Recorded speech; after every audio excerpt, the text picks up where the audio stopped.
고민하는 인터뷰의 저는 샤인입니다. 자, journey 네. 있죠? 네. journey 제가 숙제 검사할 거예요. 재테크 숙제 검사. 네? 자, 재테크 숙제. 자, journey. 빨리 대답해야 돼. 1초 만에. 어제 우리나라 코스피 종가는 얼마? 하나, 둘, 셋. 3천? 네, 땡! 자, 우리나라 어제 원달러 환율은? 315. 네. 언제적 얘기를 하고 계신 거죠? 아니, journey. 이렇게 공부 안 하고 숙제 안 할 거예요? 경제적 자유인 되고 싶어 하는 거 맞으세요? 이 정도 많이 하는 거 아니에요? 나 말문이 막혔어. 많이 알죠? 나이 정도면 그래도? 네. 여러분, journey와 친구가 되지 마십시오. 오늘 모실 전문가분께서 제 역대급 조회수를 빵 터트려 주시면서 숙제까지 내주고 가셨거든요. 정말로 진실한 숙제. 그래서 저는 여러분이 다 하고 계실 줄 알고 journey한테 냈는데 숙제를 안 했습니다. 다시 한번 여러분의 그러한 마음가짐을 다져주러 오늘 그 전문가분이 다시 오셨습니다. 오늘 그 돈 전문가 모셔보겠습니다. 네.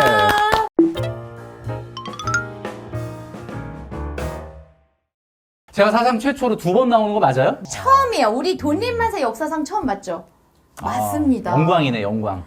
근데 여러분 기억하실지 모르겠지만 김경필 작가님 영상이 진짜 조회수가 저희 제작진들도 다 놀랄 정도로 굉장히 빵 뜨면서 그렇구나. 기대를 안 했구나. 아니 그건 아니고 내가 기대보다 잘했다는 그건 거죠. 아니고 그 전에 항상 그 받았던 것보다 뚱 하면서 구독자분들도 뿅 많이 늘었어요. 네. 저도 연락을 많이 받았어요. 아, 그래요? 재밌게 봤다고 이렇게 얘기하시고 사실 그때 우리 샤이니님이 너무 나를 털어가지고 그날 제가 사실 몸살 났어. 정말요? 1시간 얘기한다 그래놓고 막 2시간 반을 얘기해서 너무 힘들었습니다, 진짜. 네, 여러분 저는 여러분을 위해서 최선을 다하고 있습니다.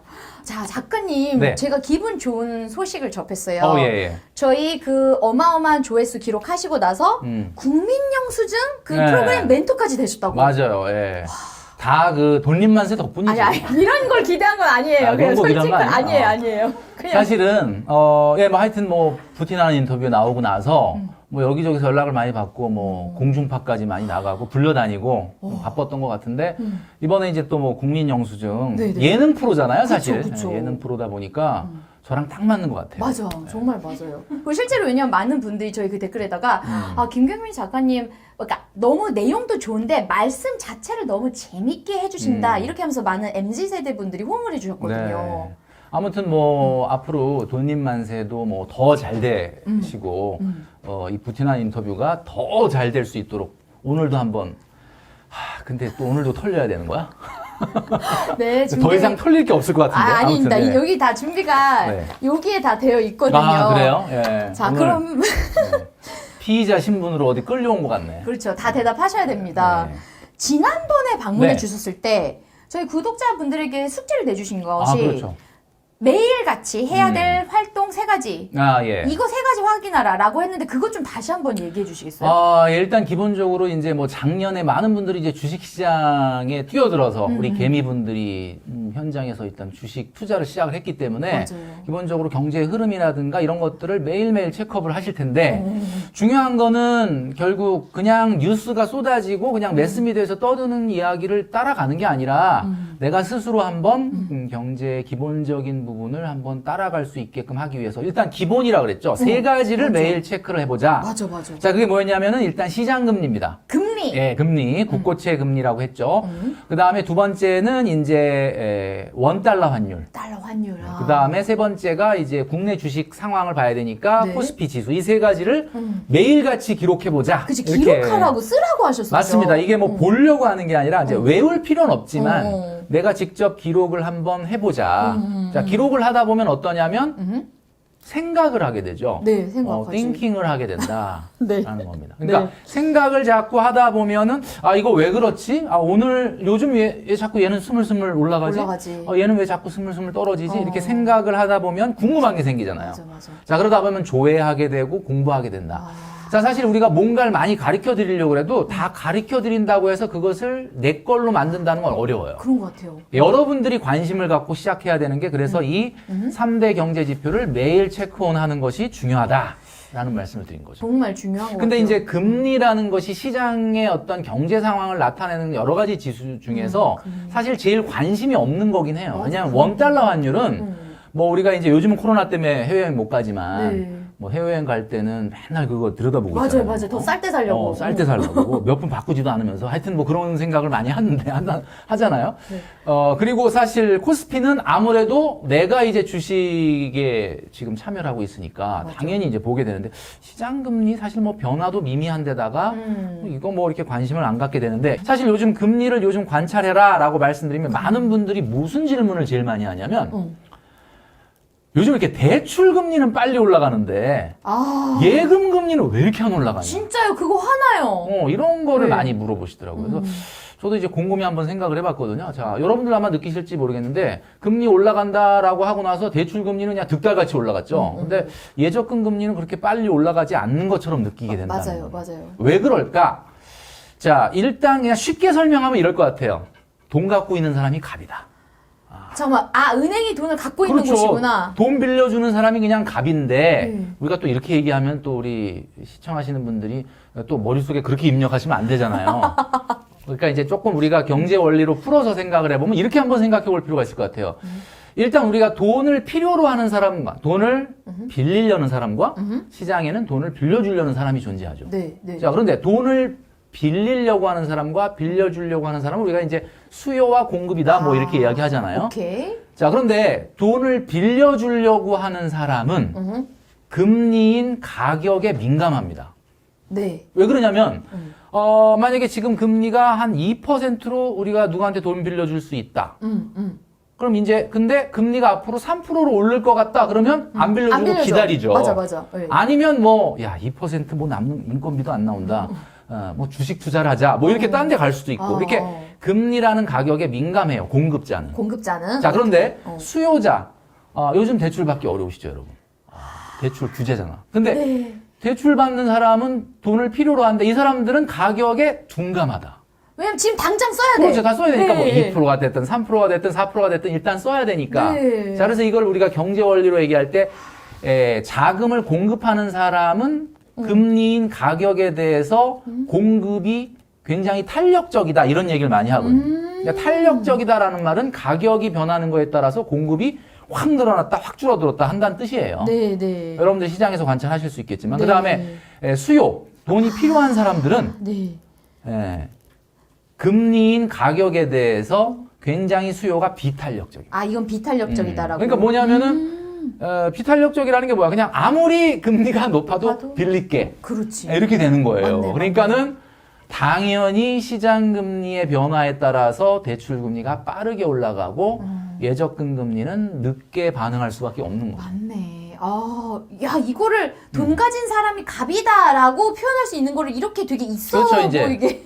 있어 보이는데 좀 복잡하긴 한데 이제 이렇게 한번 알아두시면 뭔가 수요와 공급, 시장의 모든 건 수요와 공급입니다, 여러분. 주식도 마찬가지고 돈도 마찬가지예요. 부동산도 부동산도 그렇고. 마찬가지. 자, 그러면 누가 공급과 수요에서 가격에 더 민감한지를 잘 생각해 보시면 오늘 우리가 이야기해야 될 내용들을 쉽게 이해하실 수 있다. 와, 너무 재밌다. 네, 이렇게 보시면 될 것 같아요. 저 이미 좀 똑똑해진 것 같아요, 그죠? 장관님. 네, 네. 어디 가서 탄력, 비탄력 얘기하면 잔주름 이런 것만 얘기하지 말고 윙클 케어 뭐 이런 거 말고 경제적인 얘기도 좀 하자. 그래서 뭐가 탄력적이고 뭐가 비탄력적이냐 이렇게 한번 생각을 해볼 필요가 있을 것 같아요. 정말 좋아요. 작가님, 근데 이런 얘기를 네. 저희 돈입만세나 이런 데서만 얘기해 주시는 게 아니라 다른 이제는 데서 얘기 안 하는 얘기예요. 안 한 얘기예요? 그럼 혹시 제가 듣기로 네. 본인이 이제 유튜브 채널 만드셨다고 네. 거기서도 들을 수 있나요? 제가 유튜브 채널 만든 거, 사실 저는 이제 유튜브를 좀 적극적으로 한다기보다는 막 여기저기 불려 다니는데, 뭐 채널이 있어야 되지 않겠냐 해서 사실 좀 등 떠밀려서 만들었거든요. 남들이 오히려 왜 안 만드냐 이래서. 그러니까. 제가 생각보다 굉장히 게으릅니다. 그래가지고. 자, 사실 그걸 그렇게 하기가 싫은데 어쨌든 만들었으니까 네. 이제 하루 10분 돈 공부라고 하루에 10분만 투자해서 돈 공부를 해보자 이런 건데 이제 처음에는 진짜 매일 했거든요. 10분씩 매일 이렇게? 근데 지금은 한 일주일에 한 3번 정도 올려요. 근데 올리는데 이제 뭐 6개월 정도밖에 안 됐으니까 걸음마 단계. 지금 뭐 얼마 안 구독자가 한 됐네. 2,000명도 안 되는, 2,000명 좀 되나? 하여튼 그 정도 되는 것 같고. 네네. 뭐 가끔 이제 오셔서 이렇게 제목 보고 딱 끌린다 그러면 그냥 잠깐 보시면은 도움이 되는데 뭐 매일 뭐 볼 필요는 없을 것 같고요. 아 그래요? 아니 네. 본인 채널을 돈님만 너무- 해봐야지, 돈님만. 아니 해. 이거 네. 야, 이거 봐야지. 언제 이걸 봐. 아니 10분이면 저는 하루에 10분 공부하는 게 충분한 거냐 안 충분한 것 같다라고 물어보려고 했는데 이미 작가님 입으로 네. 아, 그냥 가끔씩만 보세요 이렇게 근데 사실 얘기하시니까. 경제라는 게 공부한다고 되는 건 아닙니다. 그러니까 공부를 한다는 거는 뭔가 새로운 걸 안다기보다는 자꾸 고정관념이 생길 수가 있어요.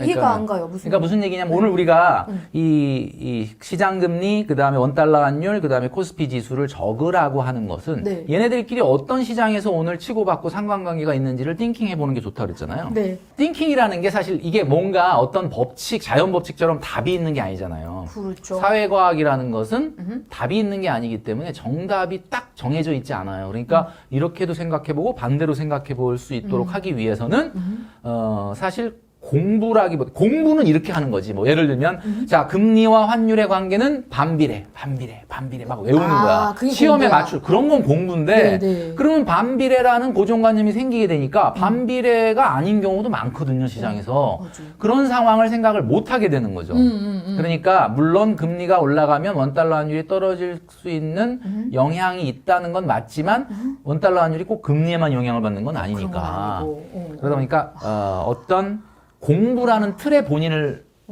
묶는다기보다는 자유롭게 생각을 많이 하는 것이 저는 굉장히 중요하다고 보고 자유롭게. 있죠. 예. 근데 거기서 공부가 좀 도움이 되는 것뿐이지 그게 그렇죠. 절대적인 건 절대적인 아니다. 건 아니죠. 예, 절대로. 그래서 경제 전문가나 막 경제 박사나 이런 분들이 예, 하는 예상의 공통점이 있잖아요. 뭐지? 예, 안 맞는다. 안 맞는다. 예, 안 맞아요. 아, 항상 안 맞아. 오 그렇구나. 그래서 그분들이 전망하는 거 반대로 하면은 성공할 수도 있어요. 진짜로. 제가 봤을 때 그런 것 같아요. 아, 이건 또 몰랐던 꿀팁인데요? 예. 아, 네. 이것도 또 꿀팁이 될 수가 있구나. 그럼 작가님, 저 이런 것도 궁금해요. 어쨌든, 오케이. 우리 MZ세대가 열심히 허리띠 졸라면서 집을, 내 집 마련을 하면 사실 이왕 하는 거, 오르는 거 사면 좋잖아요. 맞아요. 오르게 될 거. 그러면 손해 안 보고 좀 앞으로 더 가능성이 있는 거, 그런 아파트 어떻게 가려낼 수 있을까요? 자, 어떻게 가려낼 수 있을지 지금부터 너무 주목하시기 바랍니다. 궁금해. 네, 물 한 잔 먹고 합니다. 아이씨. 너무 웃겨. 이 순간을 기다렸어요. 이거 되게 중요한 얘기입니다. 여러분들 잘 들으셔야 되는데 어디 가서도 들을 수 없는 얘기예요. 왜냐? 나만 얘기하니까. 네. 자, 그런데 어떤 집을 살 거냐라고 이제 물어봤죠. 자, 집은 말이죠. 우리나라에서는 한 번 사면 자, 삼성전자 주식이 아니야. 오늘 샀다가 다음 달에 팔고 이런 건 아니죠. 집은 안 그렇죠. 한 번 사면 적어도 10년 이상 보유를 해야 되는데 일단은 가격이 모든 걸 말해줍니다. 자, 이건 무슨 말이냐? 가격은 거짓말을 안 해요. 그렇기 때문에 네. 가격이 비싼 건 다 비싼 이유가 있고 아. 싼 건 싼 이유가 있어. 그러면 가장 좋은 집은 어떤 집이냐? 여러분들이 살 수 있는 능력 중에 가장 비싼 집. 그게 가장 좋은 집이에요. 자, 이 얘기 꼭 장난처럼 느끼실 수도 있지만 이게 왜 어떤 경제 원리가 돌아가는지를 지금부터 말씀을 드릴게요. 자, 이게 뭐 사실 뭐 여기 우리가 뭐 칠판이 있는 것도 아니고 쓰면서 설명하기 좀 어려워서 뭐 일단 말씀을 드리면 우리 잘 이렇게 보여주실 거라고 생각을 하는데 전리가 많이 하더라고요. 예. 일단 아파트 가격이 어떻게 구성되어 있는지를 우리가 한번 짚고 넘어가 보도록 하겠습니다. 자, 아까 우리가 이제 뭐 주식 얘기하면서도 그런 얘기를 좀 드렸는데 집값이라는 거는요. 두 가지의 가치로 구성되어 있어요. 두 가지. 두 가지의 가치가 뭐냐? 자, 첫 번째는 사용 가치라는 겁니다. 사용 가치. 사용 가치. 왜냐면 여기 이제 물건이 하나 있는데 이 물건의 가치는 이게 사용 가치. 이 사용 가치, 이게 집도 매일 같이 쓰는 물건이기 때문에 사용하기가 편리하면 비쌉니다. 그렇겠다. 네, 네. 사용하기 불편하면 당연히 싸죠. 이거 뭐 사용하기 편리하면 비싸잖아요. 네, 사용 가치. 자, 사용 가치는 두 가지로 결정돼요. 다시. 자, 첫 번째는 위치 가치입니다. 아. 위치 가치라는 게 집은 위치가 좋으면 사용하기가 편리하잖아요. 부동산이 그렇죠. location. 네, 로케이션 밸류라고 하는데 네. 이 로케이션 밸류가 사용 가치 중에 아주 중요한 것 중에 하나예요.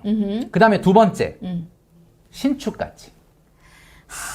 새 거면 비싼 거. 맞네. 이거 예. 사용하기 무지 편리한데 이게 만약에 좀 오래된 버전이다. 그러면 조금 가격이 낮고 아주 신형이다 그러면 비싸잖아요. 맞아요. 집도 똑같아. 새 거 엄청 좋아해. 맞아. 그 화학약품 냄새 있잖아. 그거 새 냄새 있잖아. 그거 너무 좋다. 그 아파트 들어갔을 때 그 약간 그 냄새. 거기다가 뭐 차도 새 차 사면은 그 무슨 냄새 있잖아. 네, 가죽 시트 냄새. 네. 이런 거. 그래서 결국은 위치 가치와 신축 가치가 사용 가치입니다. 자, 그럼 여기서 문제. 자, 그럼 사용 가치를 보려면 무슨 가격을 보면 그 집의 사용 가치를 알 수 있을까요? 무슨 가격? 집에 여러 가격이 있잖아요. 네. 전세가? 그렇죠. 역시. 네. 전세 가격이 결국 사용 가치를 말해주는 거예요. 그러니까 얼마나 위치가 좋은지, 얼마나 새 건지를 네. 보여주는 게 사용 가치입니다. 네. 자, 이게 사용 가치가 집값의 한 축을 담당하고 있고 이것은 전세 가격으로 우리는 알 수 있다. 이걸 배웠죠, 그죠? 네. 자, 그러면 또 하나의 가치는 뭐냐? 기대하는 거 이런 거? 맞습니다. 맞아요? 말은 그렇게 표현 안 돼 있지만 똑같아요. 이게 투자 가치라고 그래요. 투자 가치. 자, 그러면 잘 보세요. 우리 아파트를 보러 갔는데 전세가가 7억이에요. 오케이. 자, 그림 나가죠, 지금? 전세가 7억이야. 7억인데 집값은 얼마인가 봤더니 10억이래. 그러면 이 집을 빌려서 사용하는 데는 7억이 필요한데 아예 그냥 살려면 얼마가 더 들어가야 돼요? 3억. 3억이 더 들어가야죠. 우리가 그 3억을 갭이라고 합니다. 네. 보통 그렇게 얘기하잖아요. 갭. 맞아요. 그 갭이 투자 가치예요. 맞네. 왜냐하면 내가 이 집에 살 수 있는 방법은 두 가지가 있는데 전세로 살면 돼. 그럼 7억만 주면 되니까. 네. 근데 굳이 이거를 내가 소유하려면 얼마를 더 내놔라? 3억을 더 내놔라. 근데 그 3억은 뭐예요? 미래를 보고 투자하는 거지. 자, 그러니까 집값의 10억 중에 전세가가 7억이다 그러면 갭이 3억이고 그 갭이 바로 투자 가치다라는 거죠. 자, 그러면 이 두 가지가 합쳐져서 집값을 형성하고 있는데 자, 그러면 이제 사용 가치를 하나하나 뜯어보도록 하겠습니다. 사용 가치라는 건 두 가지라고 그랬죠? 얼마나 위치가 좋으냐, 얼마나 새 거냐. 자, 위치 가치는 5가지로 나눠집니다. 아이고야. 와, 5가지니까 이거 언제 보냐라고 하는데 다 여러분들이 알고 있는 거예요. 일자리 가까운 거, 학교 맞아요. 이런 거 예. 맞아. 환경 깨끗한 맞아요, 거, 예. 그러니까 교통수단 가까운 맞아요, 거 또 예. 하나 뭘? 다 이거예요. 자, 근데 좀 정리를 해보면 예. 일단 중요도 순으로 말씀드릴게요. 중요도 좋다. 이걸 좋다. 중요도 순으로 알고 있어야 돼요. 그렇구나. 5가지가 똑같은 비중을 차지하는 게 아니거든요. 아니에요? 대한민국에서 오. 집값의 첫 번째로 중요한 요소는 뭐냐면 이게 영어로 되어 있는데 a safe neighborhood라고 되어 있습니다. 진짜요? 네. 뭐냐면 안전한 이웃. 이게 미국식 표현인데 이게 무슨 뜻이야 이게? 그럼 우리 뭐 안전하지 않은 이웃이 있다는 건가? 뭐 이렇게 얘기하는데 우리 옆집에 우리 이웃이 누구냐에 따라서 집값을 좌우한다. 그러니까 한마디로 얘기하면 이걸 굳이 얘기하자면 주변의 우리 이웃들의 환경이라고 볼 수가 맞아요. 있죠. 좀 환경. 수준이나 환경. 맞아, 수준. 그 말이 좋겠다. 네, 수준. 어떻게 보면은 나름대로 경제적 수준이랄까? 뭐 그런 걸 얘기하는 이게 1번입니다. 이게 1번. 그러니까 소위 말하는 환경이 어떠냐 뭐 이런 거라고 볼 수 있는데 이건 참 애매해. 우리나라 말로 번역하기가 나는 그대로 안전한 이웃 이렇게 번역했더니 그럼 뭐 우리 집 근처는 안전하지 않냐? 한국은 다 안전해요, 예. 사실은 대체적으로. 하여튼 뭐 그렇다는 거죠. 1번이 그 a safe neighborhood였고요. 오케이. 두 번째가 good school입니다. good school. 와, 그러니까 학습권. 우리나라는 어쨌든 음. 근데 1번이 세이프 네이버후드 안전한 이웃이고 수준 높은 사람이면 스테이터스가 높은 분들이 산다 그러면 당연히 학구열이 높기 때문에 네. 당연히 학교가 좋을 수밖에 없으니까 1, 2번은 사실 세트로 움직인다라고 그럴 보시면 것 되죠. 같아요. 예. 그래서 좋은 학교. 근데 요즘은 솔직히 뭐 서울대나 스카이 누가 가냐 그러면 뭐 강남의 일반고등학교 가는 게 아니라 특목고들이 가니까 실제는 지역적인 것보다는 그냥 좋은 학원. 학원. 좋은 학원. 좋은 학원이 중요하니까 면학 분위기와 좋은 학원인데 학원의 접근성, 그 다음에 면학 분위기라는 게 뭐냐면 사실은 그래요. 일반 고등학교 가면 강남에 있는 학교의 학생들이 공부를 잘하는 건 아닙니다. 근데 잘하진 않은데 뭐가 좋냐면 반에서 꼴찌 안 해도 무지하게 열심히 해요. 맞아. 그게 면학 분위기예요. 예. 아, 웃겨. 그러니까 뭐 옛날에 저희 학교 다닐 때는 저는 옛날 사람이라 반에 한 60명 있었거든. 그러니까 수학 선생님이 딱 들어와. 그러면 공부하는 애는 한 20명이고 40명은 자 어디까지 했지? 그러고 딱 피다가 야 공부 안 할 거네 다 자. 그 뒤에서 조용히 하고 있어. 이렇게 공부하는 애와 안 하는 애가 극명하게 나눠졌는데 지금 면학 분위기라는 건 반에 한 30명 있다 그러면 그냥 꼴찌 안 해도 무지하게 열심히 합니다. 이게 바로 면학 분위기거든요. 그게 이제 두 번째. 네. 세 번째는 아까 샤이니님 말씀하셨던 것처럼 대중교통의 접근성.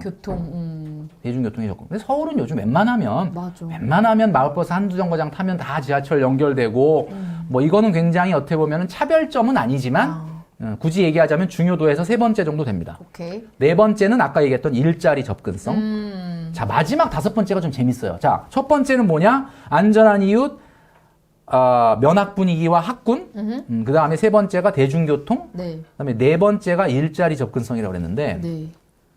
다섯 번째가 이게 원문을 영어를 그대로 읽어보면 water access and view라고 돼 있는데, 이게 뭐냐면, 워터에 얼마나, 워터가 보이든지, 워터에 접근이 잘 되든지, 둘 중에 하나야. 그러니까 워터가 뭐냐? 여러분들이 잘 보셔야 되는데, 워터라고 그러니까 그래서 해운대가 비싸구나 이렇게 생각하시는 분이 있는데 해운대는 워터가 아닙니다. 그거는 짠물이잖아. 그러니까 워터라는 것은 여기서 말하는 건 민물이야, 민물. 아, 진짜요? 네, 민물. 그러니까 사실은 사실 바닷가에 집이 있다는 건 네. 그 염분 같은 거의 문제도 있고 사실은 그렇게 뭐 굉장히 요즘은 뭐 상당히 건축 기술이 발달돼 있지만 원래 얘기하는 이 워터라는 게 잘 보시면요. 우리 서울에서 가장 고가 단지들, 최상위 입지들 보면 반포, 한강. 예. 잠실 잘 보시면 한강이 있잖아요. 네네. 워터 뷰가 있잖아. 그렇네. 워터 뷰가 있다는 건 워터 액세스가 용이하다는 그렇지. 거죠. 예. 물로 접근이 가능하다는 거죠. 그 다음에 또 예를 들면은 그 다음으로 이제 뭐 나름대로 유명한 강남, 뭐 대치동, 도곡동, 개포동 이런 데는 양재천이 있잖아요. 아, 너무 좋아요. 바로 옆에 붙어 있죠. 예. 그 워터가 있고 그 다음에 잠실, 석촌호수가 있잖아. 맞네. 그렇기 때문에 근데 이 말씀을 드리니까 워터가 그만큼 중요하구나. 그럼 뭐 진짜 우리 집은 워터랑 뭐니까 그 진짜 뭐 베란다에다 물이라도 좀 받아놓든지 뭐 그렇게 해서라도 집값을 올려야 되겠다. 근데 이 워터가 말이죠. 앞에 1, 2, 3, 4가 완벽한데 워터가 있으면은 프리미엄이 되는 건데 네. 1, 2, 3 별론데 워터만 있다고 되는 게 아니다.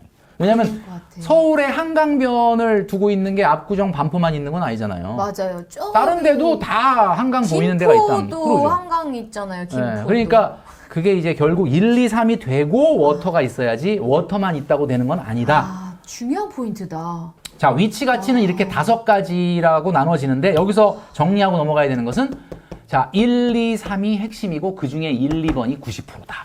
와, 진짜로? 저는 극단적으로 그렇게 봅니다. 1, 2번이 그냥 다라고 보시면 돼요. 그래요? 와. 우리나라는 이 스테이터스가 굉장히 촘촘하게 되어 있어요. 네네. 그래서 1, 2번의 레벨이 딱 어떻게 보면 서열화되어 있는 거대로 집값이 갑니다. 그러니까 1, 2번. 1, 2번이 다다. 이렇게 보시면 되죠. 그 다음에 두 번째가 신축 가치인데 신축 가치는 그냥 한 가지예요. 얼마나 새 거냐. 그치. 그냥 얼마나 새 거냐 이거죠. 자, 그런데 자, 여기서 문제. 두 네. 번째 문제. 그러면 집을 사는데 내가 10억짜리 아파트 두 개를 봤어. A하고 B. 근데 오케이. A는 위치 가치가 너무 좋아. 오케이. 근데 좀 오래돼가지고 신축 가치가 조금 별로야.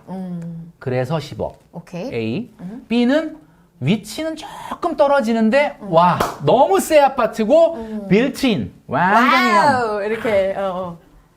그래서 10억이야. 어떤 걸 사야 됩니까? 앞에 걸 사야죠. 근데 많은 분들이 이 샤이니님처럼 이렇게 딱 대답을 못하고 새 아파트가 좋은 거 아닌가 이렇게 생각하시는 분들이 많아요. 자, 그런데 아까 제가 뭐라 그랬죠? 아파트라는 건 사고 10년 이상을 있다 팔아야 될 가능성이 높죠. 신축 가치라는 거는 점점 감가되는 가치입니다. 네, 네. 그러니까 위치 가치, 로케이션 밸류는 웬만하면 잘 안 바뀌잖아요. 그렇죠. 예. 그래서 이 위치가 다예요. 아파트는. 그래서 이왕이면 동일한 가격이다 그러면 위치 가치에 더 중요한 포인트를 둬야 된다. 와, 너무 중요한 팁이다. 자, 이게 바로 오늘 배운 사용 가치라는 거고 사용 가치는 뭘 보면 안다? 전세가에 나와 있다. 이렇게 보시면 되죠. 자, 그러면 여기서 궁금한 게 자, 그러면 뭐 이제는 대충 개념이 있죠. 아, 저 사용 가치, 아파트 사용 가치가 얼마인지를 알려면 얼마나 위치가 좋은지 5가지 그거 우리 그 다음에 얼마나 새 건지를 보면 딱 나오잖아요. 네. 견적이 나온다 그러죠 보통 견적이 네. 딱 나오는데 그러면 투자 가치는 뭐야? 어떤 게 투자 가치가 있는 거냐? 자, 그러면 여러분 사시는 지역에 여러분들의 동네에서 네. 가장 전세가율 낮은 아파트를 한번 찾아보세요. 낮은 아파트요? 전세가율이 낮다는 건 낮은 뭐냐면 거, 전세가에 차이가 비해서 집값이 비싸다는 거야. 갭이 크다는 거죠. 네, 생각했어요. 갭이 크다는 거죠. 갭이 큰 거기가 강남이에요. 맞아요. 그러니까 소위 말하는 뭐냐면 우리나라는 어디 가나 다 강남이 있어요. 왜? 네. 무슨 말씀? 그러니까 우리가 흔히 얘기하는 강남 그러면 강남 서초구만 강남이라고 생각하는데 네. 그게 아니에요. 우리 안양 주변에 가면은 그쪽에 강남은 평촌이나 삼본 같은 데를 강남이라고 하죠. 그렇구나. 몰랐어요. 수원에 가면은 강남이 영통.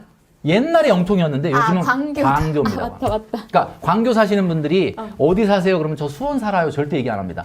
영통 산다 이런 얘기 안 합니다. 광교 산다. 맞네. 이렇게 얘기합니다. 맞네. 자, 여러분들 여의도가 말이죠. 여의도가 영등포구인데 여의도 사시는 분이 영등포구 산다는 얘기 안 하죠. 맞네. 자, 여러분 판교 사시는 분이 저 성남입니다. 이런 얘기 안 하잖아요. 못 들어본 그게 무슨 얘기냐면 자기 지역에서 으뜸 주거지는 어디나 다 있기 마련이거든요. 지방에도 있어요.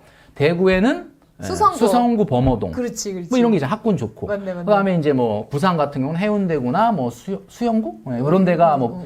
자, 이게 무슨 이야기냐? 거기가 전세가율이 가장 낮습니다. 맞네. 그 얘기 무슨 얘기예요? 갭이 크다는 크다. 뜻이죠.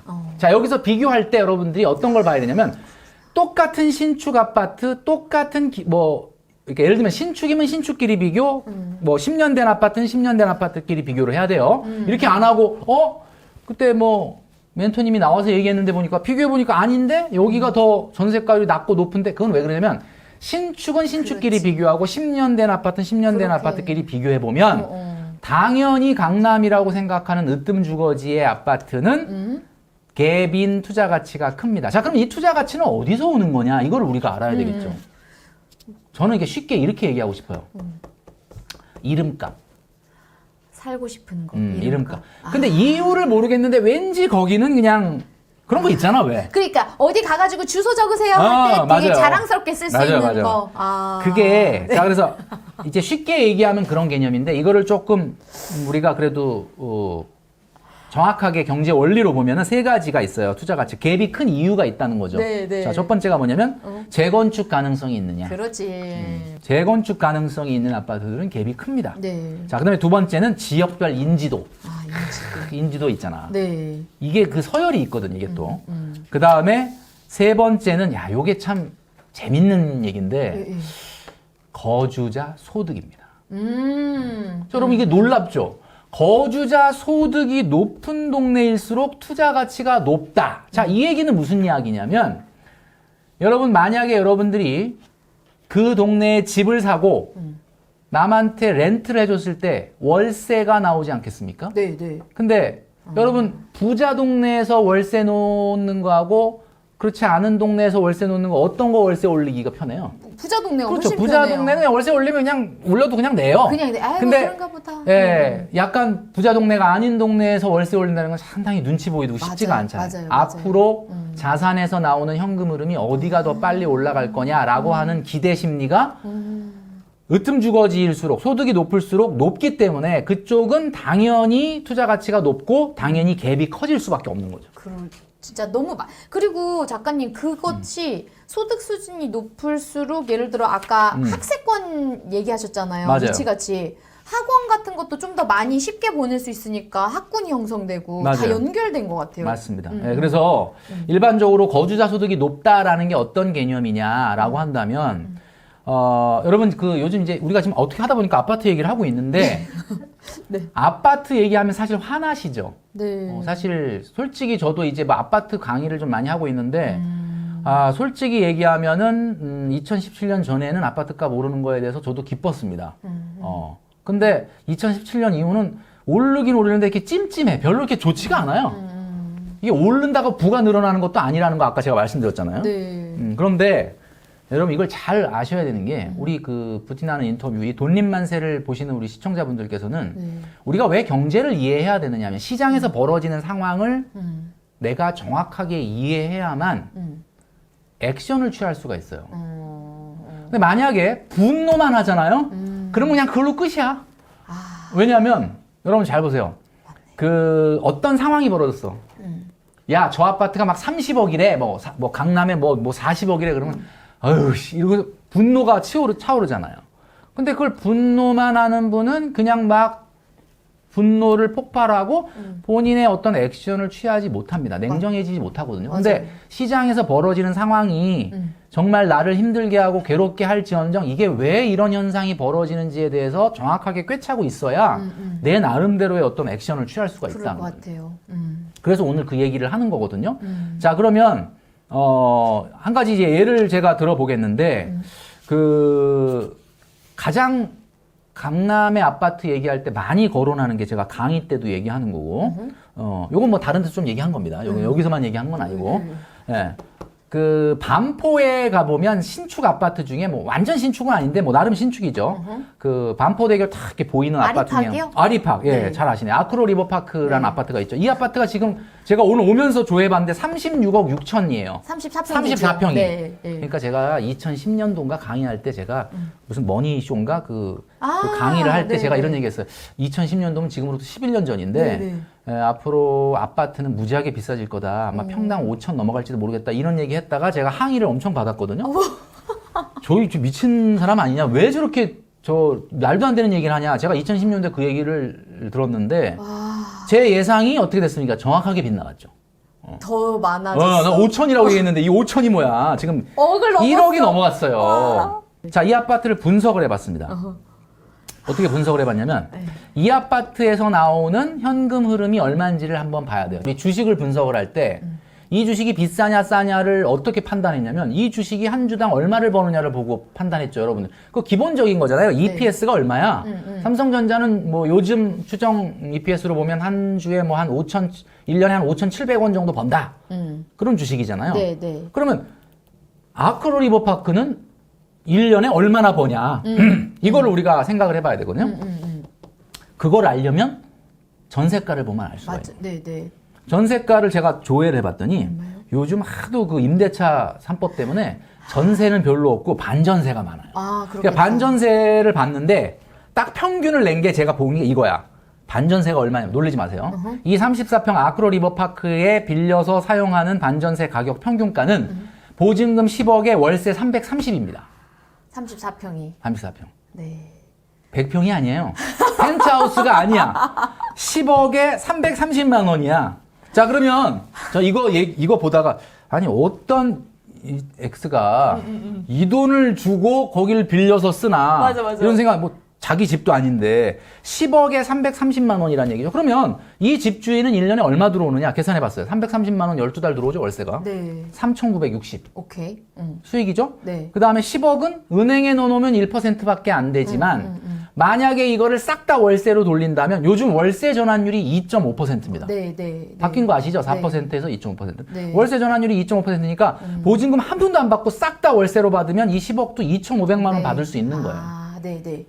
자, 그러면 3,960에 2,500에 참 이게 다 수익이냐? 아니죠. 재산세 내야 돼. 그치. 재산세 무지막지하게 나옵니다. 네. 아크로 리버파크가 올해 종부세도 나오죠. 그러니까 여기. 종부세, 재산세 다 합쳐서 올해 1,300만 원 정도 나와요. 네. 1,300만 원 빼니까 실수입액은 얼마냐면 5,160만 원이야. 오케이. 자, 그럼 아크로 리버파크를 완전히 내 걸로 만들어서 남한테 렌트를 한 다음에 완전히 탈탈 털어서 보증금 없이 월세로 다 받아내고 재산세 내면 순수입은 1년에 5,160. 네. 자, 5,160만 원 수입이 생기는데 5,160만 원 은행에 이자로 받으려면 얼마 넣어놔야 돼요, 은행에? 요즘 뭐 한 1%도 안 되지만 근데 한 뭐 저축은행이나 뭐 이런 데 하여튼 네, 좋은 데 좀 가서 뭐 하여튼 높은데. 높은 데 해서 한 1.2%로 뭐 이렇게 예금으로 맡겼다 치고 5,160만 원을 받으려면? 1년에 이자로 받으려면 은행에 제가 계산해 보니까 43억 넣어놔야 돼. 아, 그러니까 그 금액이 얼추 맞는 그렇죠. 거네요? 그러니까 36억 6천이 이 밸류에이션으로 보면 이게 비싼 게 아니에요. 왜냐하면 아크로 리버파크 같은 강남의 초고가 아파트에 뭐 공실이 생길 이유도 없고. 네, 없죠. 그러니까 지금 금리가 이렇게 낮은 게 문제지. 그러니까 자, 우리 얼마 전까지만 해도 아크로 리버파크 30 몇 억서 뭐 평당 1억 그럴 때 욕했죠. 욕했죠. 솔직히 욕했잖아. 네. 나도 욕했어. 네. 말도 안 돼. 미친놈들 아니야. 이렇게. 근데 이거 나가도 그거 되나요? 분노. 네. 띠 이렇게 나가지. 해가지고 그 분노로 머무르면 안 돼요. 이게 다 이유가 있어요. 그래서 이걸 보면 네. 물론 은행 예금보다야 안정성이 좀 떨어질 테니까 당연히 뭐 그거보단 비싸야 되는 거는 맞는데 싸야 되는 건 맞는데 어쨌든 43억을 맡겨놔야만 받을 수 있는 이자를 36억 6천으로 받고 있잖아요. 그러니까 이거는 사실 결코 그렇게 비싼 게 아니다. 비싼 건 아니다라고 나오면서 도대체 누군지 모르겠어요. 10억에 이분들이 자 아까 제가 뭐라 그랬습니까? 갭이 크다라는 동네가 거주자 소득과 연관이 있다 그랬죠. 이게 바로 완전 그렇네. 거주자. 자 그럼 여러분 한번 생각해 보세요. 10억을 박아놓고 330만 원 내고 여기 빌려 쓰는 사람은 도대체 뭐 하는 사람일까요? 전문직. 완전 전문직. 완전 전문직. 네, 완전 전문직. 그러니까 저는 이런 생각이 들어요. 본인이 월세를 자기 소득에서 낼 수 있는 거에서의 저항선이라는 게 있습니다. 내가 월급 300인데 내가 지방이라서 어쩔 수 없이 서울 올라와서 방에 월세를 내야 돼. 그럼 얼마까지 용인할 수 있어요? 300 버는데 30, 40까지는 어떻게 내는데 막 5, 60이 돼버리면 뭐 누구랑 합칠까 뭐 이런 생각이 들잖아요. 그러니까 제가 딱 우리 직장인들 많이 만나보니까 15%더라고. 딱 진짜요? 저항선이 15%. 그러니까 15% 이상 월급 300인 사람은 45만 원 이상 내는 거를 매우 불편해해요. 그래요? 왜요? 뭐 더 막 아니, 내는 너무 분들이 낮아서. 낮아서? 왜냐면 미국 같은 데는 한 30% 정도 내는 거를 당연하게 생각하고 왜냐면 거기는 있더라고요. 이제 어떻게 보면 모기지가 발달돼 있으니까 막 집값에 대한 어떤 부담이 조금 뭐 요즘은 미국도 많이 올랐지만 있다 보니까 우리나라는 이거 빨리 내가 집 사야 되는데라는 관점으로 봤을 때는 네. 사실 45만 원 이상 내기가 좀 굉장히 부담스러운 저항선이라고 볼 수 있어요. 그러면 이거 330만 원을 내는 사람은 그 기준으로 놓고 본다면 그러면? 소득이 이거 330만 원에 한 6, 7배에다가 뭐 10억 보증금까지 따진다면 사실은 요거 한 뭐 많게 보면 한 10배는 된다는 얘기거든요. 소득이. 네, 그러니까 네. 한 달에 소득이 한 3,000원 돼야 그래도 쿨하게 그냥 그냥 뭐 330네 애들 여기서 이렇게 되는 거예요. 네, 그럴 것 같아요. 예. 그러니까 근데 여러분들 아십니까? 우리나라에 3천만 원 버는 사람이 그렇게 많아? 근데 굉장히 많습니다. 여러분 우리나라가 이 금융위기 이후에 통화량 팽창을 아까 말씀드렸잖아요. 그 통화량 팽창이 뭔지 아세요? 우리나라에 5분위 소득자라는 거 있죠. 5분위 소득자. 그러니까 가구 수 중에서 상위 20% 소득이 지금 947만 원이에요. 상위 20%가 가구 소득이 947만 원. 상위 220%면 400만 가구입니다. 많다. 400만 가구가 평균 1000만 원이란 얘기는 상위 한 뭐 5%나 이런 데는 뭐 2, 3천 된다는 얘기인데 그렇지. 놀라운 거는 서울의 아파트가 170만 채밖에 없어요. 와. 그러니까 400만 가구라는 게 얼마나 많은 숫자인지 아시죠? 400만 가구가 지금 평균이 1000이야. 평균이 1000. 그러니까 우리나라는 급속도로 고소득자가 많이 늘어나고 있는 지금 상황인데 이러다 보니까 상위 입지들은 공급이 부족할 수밖에 없는 상황이죠. 그렇네. 그러니까 계속 올라가는 그러니까 지금 거야. 아크로 리버파크 저는 뭐 전 집 보러 갔었던 적도 있는데 있었어요. 살려고 간 건 아니고 그냥 보러 간 건데 그게 그렇게 워터뷰가 그렇게 대단한가? 내가 그게 뭐 이렇게 대단해? 우리 집이 더 좋아. 뭐 이런데 가서 딱 한강을 보니까 네. 좋긴 좋더라고. 그러니까 이게 뭐냐면 뭐 얼마 전에 그 건축 그 교수님 유현준 유현준 교수님이요? 교수님도 그 네, 얘기했지만은 일단은 뷰라는 게 일단 내가 딱 봤을 때 내 앞에 한 몇 킬로 앞에 아무런 장애물이 인공 장애물이 없다는 것이 이게 상당히 어떻게 보면은 좀 힐링이 되더라고요. 완전 되더라고요. 예. 그래서 연예인분들이 주로 보면 이건 뭐 좀 사족인데 강남에서 북쪽을 바라보는 것보다는 뷰는 사실은 북쪽에서 강남을 바라보는 한강뷰가 더 좋잖아요. 그러니까 네. 우리가 흔히 한남동이나 동부이촌동이 뷰에서는 더 앞서 있다. 앞서 있다. 라고 남양이고. 얘기하는 분들이 있는데 저는 한남동도 가봤지 않겠습니까? 근데 문제는 집 보러 갔었어요. 네네. 근데 한남동 뷰는 좋은데 제가 한남동 뷰 있는 분들 많이 알고 있지만 커튼 쳐놓은 적은 거의 없다 그래요. 아, 다 그러니까 이렇게 밤에만 좀 해놓구나. 괜찮고 낮에는 이게 너무 강렬한 햇빛, 그다음 먼지, 소음 때문에 사실은 좀 좋지 않다. 그럴 수 있겠다. 그래서 이제 요즘 강남은 옛날에 압구정 현대 아파트처럼 이렇게 그 설거지하는 조그만 창문으로 한강이 보이는 게 아니라 네. 이게 어슷어슷하게 서쪽으로 방향을 틀어서 아크로리버파크가 보면은 사실은 거의 전층이 다 한강 뷰인데 그게 사실은 거실이거든요. 그게 거실이야. 강남인데도 불구하고. 요즘 뭐 잘 짓는 것 같아요. 그러니까. 그렇네요. 그래서 어쨌든 뭐 이런 얘기 하니까 뭐 얘기만 들으면 훈훈하네. 너무 네. 재밌어요. 근데 어쨌든 예. 근데 이 우리가 성장주로 불리울 수 있는 갭이 큰 아파트. 자, 그러면 여러분들이 어디를 목표로 해야 되느냐 하면 지금 당장은 아니지만 궁극적으로 최종 목표는 여러분들이 가고 싶은 지역에서 가장 전세가율이 낮은 아파트로 가야 됩니다. 그렇네. 맞네. 그게 이제 상승률도 높을 가능성이 있다. 맞네. 이렇게 봐야 됩니다. 정리를 정확하게 해주셨어요. 그럼 어떤 걸 사야 되냐 했을 때 그 동네에서 가장 전세가율이 낮은. 그러니까 이제 여기서 착각하시면 안 되는 게 아니 내가 지금 돈이 없는데 무슨 얘기냐. 자, 제가 뭘 말씀드리냐면 집이라는 건 한 번 사고 끝나면 안 되잖아요. 그러니까 여러분들이 좀 처음에 만든 최초의 주택은 당연히 지금 시드머니가 없으니까 뭐 경기도, 외곽, 뭐 요즘 많이 하고 있는 3기 신도시도 있고 또 네. 새롭게 수도권에 분양하는 뭐 공공 분양이든 민간 분양이든 이런 아파트가 당연히 청약으로 1순위가 돼야 되겠지만 궁극적으로 나중에 시세 차익을 보고 가야 될 곳은 여러분들이 점 찍어 놓은 지역에 어떻게 보면 가장 전세가율, 소위 말하는 사람들이 가고 싶어하는 동네. 그렇지. 거기를 최종 목표로 가야 된다. 이렇게 말씀드릴 수 있죠. 그 말이 맞는 것 같아요. 와, 진짜. 작가님께서 저희 이전에 출연해주신 영상 댓글에 제가 그냥 거르지 않고 읽을게요. 이런 댓글이 있었어요. 난 부모님이랑 같이 살지 않는데 월세 내고 어떻게 돈을 모아요? 20년 전이랑 지금이랑 어떻게 비교해요? 맞아요. 네. 20년 전에 제가 돈 한창 모을 때랑 지금이랑 너무 다르죠. 그때는 기본적으로 내비게이션도 없었고 일단 배민이 없었어. 뭘 시켜 먹을 수가 있나, 뭐 어디 갈 수가 있나. 그러니까 뭐 어디 쓸 돈이 없는 거 아니에요, 그죠? 그런데 이분 말씀하신 거 맞아요. 그리고 저는 어쨌든 뭐 부모님이 뭐 해주는 밥 먹으면서 회사 다녔으니까 고정비 다 절약되고. 그래서 요즘은 옛날에는 10명 중에 4, 5명이 할 수 있었던 거를 지금은 10명 중에 1, 2명밖에 못 해요. 이건 맞는 말이에요. 어쩔 수 없어. 시간이 오래 걸려. 그래서 저는 한 가지 대안을 말씀드리고 싶은 게 뭐냐면 이 말하면 또 나 또 욕먹을 것 같긴 한데 괜찮아요. 오래 일하는 수밖에 없습니다. 그거는 좀 아니죠. 근데 요즘 파이어족이라 그래가지고 뭐 빨리 은퇴하겠다라는 분들이 많죠. 자, 이게 뭐가 잘못됐는지 말씀드릴게요. 자, 빨리 회사 그만두고 뭐 노후 생활로 편안한 노후 생활로 접어들고 싶다 이런 말씀을 하시는데 그런 분들 보면은 진짜 일 얼마 안 했어. 내가 보면 뭐 한 10년이라도 좀 하고 뭐 얘기하는 게 아니라 너무 정말 이제 막 사회 초년생인 분들이 많다는 거지. 아직 그 얘기할 때가 아니지 않습니까? 그리고 제가 분명히 말씀드리지만 이제는 뭐 MZ 세대뿐만 아니라 MZ 세대 그 전에 저는 이제 X 세대 그 전 세대만 하더라도 제 세대? 은퇴나 노후에 대한 개념을 바꿔야 됩니다. 네.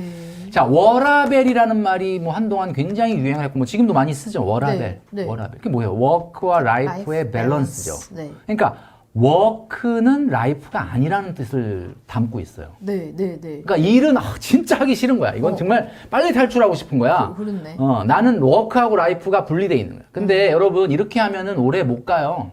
어차피 우리 인생은 우리 라이프 안에 워크가 하나의 어쩔 수 없는 요소가 될 수밖에 없습니다. 여러분 잘 생각해 보세요. 지금 주말이 좋아요? 평일이 좋아요? 주말이 좋죠. 네. 그 주말이 왜 좋아? 평일이 있어서 좋은 거예요.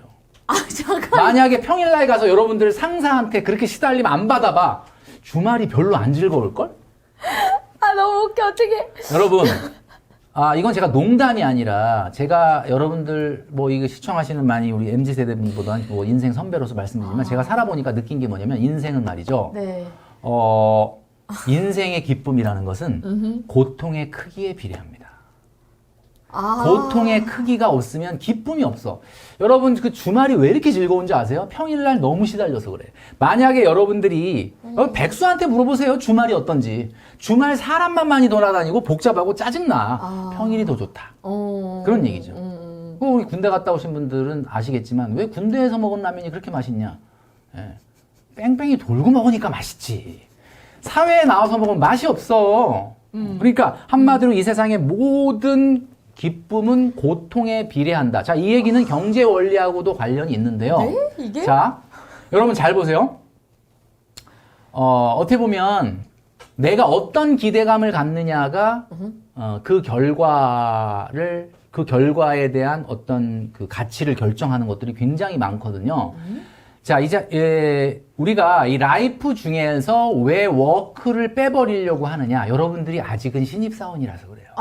아니 나이 찬 분들 나이 찬 분들이라 하더라도 지금 층층시야 지금 위에 부장님 그죠 라떼를 얘기하시는 분들이 많아서 그래. 조금만 참고 버티면 여러분들이 이제 라떼는 진짜 이렇게 했다라고 얘기할 자리까지 갈 거예요. 자, 그러면 절대 이 워크가 라이프에서 빠지면 실제 여러분들 노후 생활을 안 해봤기 때문에 노후라는 거가 진짜 어떨지 모르는데 실제 은퇴하신 분들이 가장 힘들어하는 게 뭐냐면 일을 하고 싶답니다. 근데 물론 이런 건 있겠죠. 일이라는 게 하드워킹이 있어요. 막 하기 싫은 일을 억지로 하는 게 있고 내가 하고 싶은 일 한다. 생계형 경제활동이 아니라 자아실현형 경제활동. 이런 거 하는 사람 너무 행복해. 그래서 여러분들이 뭘 해야 되냐면 파이어족이 되는 것을 뭐 파이어족 되는 분도 있긴 하겠지. 근데 이제 1000명 중에 1명이 성공한 것을 그 판타지를 쫓는 것보다는 제가 봤을 때는 이 라이프의 워크라는 게 얼마나 중요한가를 깨달아야 됩니다. 워크가 주는 기쁨.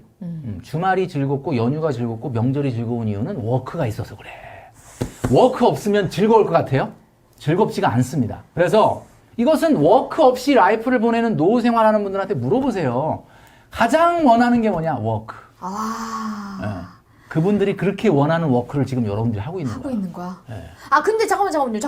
근데 방금 분명히 그 워크는 자아실현형 워크라고. 그렇죠. 그러니까 그래서 지금은 좀 하드워킹이고 하기 싫은 일을 하는 것도 있다는 건 인정. 그런데 조금만 버티면 이제 여러분들이 여러분들한테 잔소리를 하고 자꾸 수명 업무를 주고 아무개 씨 지금 뭐해? 이런 거 자꾸 물어봐요. 좀 쉬질 못해. 뭘 불러갖고 자꾸 쓸데없는 일 시키고 이런 분들 많잖아요. 그죠? 그런 자리로 갈 수 있다니까요. 그래서 그런 분들이 꼭 보면 내가 그 자리 가면 나는 그렇게 안 한다. 이렇게 얘기하는데 그렇게 얘기하는 분들이 보면 더 심하게 하는 경우가 많죠. 근데 어쨌든 그 자리에 가게 되고 그래서 일이라고 하는 것이 얼마나 소중하냐. 그래서 워크와 라이프의 밸런스를 생각하지 말고 워크와 레저의 밸런스를 생각해야 돼요. 그러니까 워크와 레저. 그러니까 우리 라이프 안에는 워크도 있고 레저도 있어요. 근데 이 레저가 기쁜 거는 워크가 있어서 그래. 맨날 레저 해봐. 그게 재미가 있나? 재미없어요. 여러분 요번에 재택근무 하시면서 집에 있으면서 좀 슬로우하게 일하시는 분들 좀 있죠? 좀 어느 정도 이게 탁탁 빨리 해놓고 그냥 에휴 이렇게 심심하잖아. 처음에는 그렇게 괜찮더니 사람 좀 만나고 싶고 가끔 좀 잔소리도 그립고 희한하네? 있잖아요. 저기 작가님 취향이 특이하신 건 아니에요? 그래요? 네. 아니, 왜냐면 우리 지금 앞에 계신 MZ세대 분들은 고개를 가로져. 아니야, 절대로. 제가 봤을 때는 가로졌지만 실제 일 없이 한 달, 제가 아는 많은 우리 직장인 분들 중에 난 너무 힘들어요. 나는 정말 완전 나는 번아웃 돼가지고 이제 회사 그만두고 세계 여행 갈 거야 라고 떠난 분이 한 3분 있었거든요. 3분 중에 가장 오래 있다 온 분이 3개월이에요. 한 1년 막 이렇게 1년 하는데요? 못 가. 1년 다 계획하고 갔지. 네. 당연히 나중에 1년 후에 돌아와서 난 다시 재취업할 자신이 있으니까 그만뒀겠지만 여행이라는 건 여러분 왜 즐겁냐? 돌아올 곳이 있어서 즐거운 거야. 그냥 돌아올 곳 없이 떠나봐. 한 달 있으면 걱정돼. 걱정돼요. 그래서 그 말은 맞는 여러분 우리가 뭐 돈 아끼자 뭐 이런 얘기할 때 제가 많이 하는 얘기가 여행의 즐거움이라는 것은 여행 전에 설레임과 계획함 그리고 여행 갔다 와서 추억하기까지가 다 여행인데 여행 기간만 여행은 아니에요. 그러니까 자꾸 여행을 자꾸 가잖아. 재밌으려고. 그게 아니야. 한 번을 가더라도 계획하고 하고, 설레는 기간, 그리고 여행 가는 기간, 그거? 추억하는 기간, 이게 여행이에요. 맞다. 제일 좋은 여행은 어떤 여행이냐? 어떤 여행이야? 오랜만에 가는 여행. 그 오랜만에 가려면 안 가야 되잖아. 안 가야 오랜만에 갈 거 아니야. 그죠? 그거예요. 너무 충격적이야. 그래서 무슨 얘기하다 우리 얘기가 나왔지. 하여튼 아까 제가 이 말씀 댓글 저 10분 공감합니다. 맞아요. 불리하다는 거 인정. 맞아요. 저는 정말 거저 먹었다는 거 인정. 근데 그렇다 하더라도 이거 놓지 말고 가야 됩니다. 조금 시간이 더 걸릴 수 있지만 워라벨을 자꾸 맞추려고 하지 말고 월의 벨을 맞추시고 워크가 얼마나 대단한 나의 인생의 정말 활력소인지. 예. 그런 여러분들 이 MZ 세대도 맨날 보면은 삶이 너무 힘드니까 야, 그때 그냥 엄마가 해주는 밥 먹으면서 공부할 때가 최고 좋다. 그게 최고다. 이런 얘기 하시는 분 많더라고요. 네. 근데 그때 선생님들이 그 얘기했잖아. 야, 니네들 나중에 커가지고 어른 돼봐. 지금이 좋을 때다. 지금이 좋은 거야. 그러면 그런 얘기 하잖아요. 뭐 맞아요. 1988에도 그 얘기 나왔었잖아. 근데 진짜 그렇잖아요. 그게 뭐냐? 사실은 고통은 고통으로 끝나지 않습니다. 여러분들의 기쁨을 위해 존재하는 게 고통이에요. 그거 어디 받아들이세요. 있는 말이에요? 아니면 제가 작가님 만든 지어내신 말이죠? 그렇죠. 예, 그러신 거. 지어낸 말이 아니라 오늘 하다 보니까 나온 멘트예요. 근데 작가님께서 말씀하신 것이 어느 정도 또, 그러니까 저는 개인적으로 저는 성향상 맞지는 않는데 맞는 게 저희 신랑이 작년 1월에 회사를 관두고 지금까지 쭉 놀고 있거든요. 그러니까 사업도 하지만 하루에 5분밖에 안 쓰는 사업이에요. 그래서 회사를 다니고, 그러니까 연봉이 적어도 좋으니까 일을 하고 싶다. 이런 소리를 워크 좋습니까? 요새 워크 너무 하고 싶죠. 워크. 네, 요즘 들어서. 그렇죠. 그 얘기가 그 이제 얘기예요, 그 말이에요. 얘기. 그 얘기네. 강하게 공감을 하신단 말이에요. 그러니까. 그래서 뭐 정말 남들이 보기에는 뭐 내가 뭐 급여도 많지 않고 보잘것없다 그게 아닙니다. 정말 소중한 게 이 워크라는 것을 그렇네. 좀 깨달을 수 있으면 좋을 것 같다. 좋은 말씀이시다. 이거를 워크와 라이프를 분리하지 말고 라이프 속에 포함시키고 네. 레저를 차라리 그렇죠. 분리시키는. 네. 요즘 제가 영수증 많이 보는데 예, 보고 싶지 않아도 뭐 영수증을 많이 보게 되잖아요. 국민 영수증을 하니까. 그렇죠, 근데 그렇죠. 영수증 보다 보면은 나쁜 영수증이 진짜 많아. 그러니까 거기 나쁜 영수증은 대표적으로 뭐 어떤 거예요? 그러니까 저는 여러분들한테도 꼭 말씀드리고 싶은 게 있어요. 내가 솔직히 이 말씀 안 드려도 여러분들 한 두세 달에 한 번 아니면 어떤 분들은 한 달에 한 번 내 신용카드 내역서 이렇게 보죠? 보면서 이게 못 썼나 이렇게 체크하잖아요. 이렇게. 안 해요? 안 해요? 보면 마음에 상처받을 마상을 입을 것 같아서 안 본다. 그거 보셔야 돼요. 보다 보면은 딱 형광펜 칠하다가 딱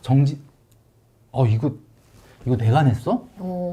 이런 갑자기 이런 것들이 있단 말이에요. 그리고 내가 이거 진짜 불필요한 지출이다. 그래서 제가 사실은 정말 나쁜 영수증을 없애는 방법을 한 가지 말씀드리고 싶어요. 이게 뭐냐면 결제하기 전에 네. 3번만 생각해 보자. 3번씩이나요? 네, 3번씩. 네. 3번 뭐 금방 하죠. 3번인데 우리나라 재판 제도가 3심 제도잖아요. 1심, 재심, 그 다음에 뭐 대법원까지 가잖아요. 그러니까 우리도 3번은 생각해 봐야 돼. 자, 첫 번째 생각해 봐야 될 게 뭐냐면 필요하냐. 필요하네요. 아이씨, 필요하지 않은 걸 사는 사람이 어딨냐 이렇게 생각할지 모르지만 여러분 영수증 이렇게 보다 보면 필요하지 않아도 사잖아요. 사죠. 할인 혜택이 있다, 뭐 싸다, 뭐 원해서 사은품이 있다 그러면 필요하지 않아도 사잖아요. 그러니까 필요하냐가 되게 첫 번째 심사인데 나한테 물어봐. 이게 진짜 필요하냐. 근데 필요하냐는 어떻게 구분해내냐면 있으면 좋은 것은 필요한 게 아닙니다. 없으면 안 되는 거. 이게 필요한 거야. 없으면 안 되는 거. 없으면 안 되는 거. 그럼 이게 통과가 돼. 진짜 없으면 안 되는 거다. 그러면 1심 통과. 두 번째 생각은 뭐냐. 2심을 해야죠. 재심. 네. 예산이 있느냐. 요걸 봐야 돼요. 왜냐하면 사람들이 일단 카드가 있다 보니까 이번 달에 쓸 거 다 썼는데 그렇네. 에이 그냥 지르고 보자 이렇게 되는데 안 되지. 필요한 거라 하더라도 다음 달에 사야 되겠다. 그리고 미뤄야 되는 거야. 그렇네, 맞네. 3심 세 번째가 뭐냐? 대체제가 있느냐? 이거 필요한 거 맞고 예산 있는데 집에 딴 거 뭐 이렇게 대신할 비슷한 거 거. 있을 수 있는 거 있냐?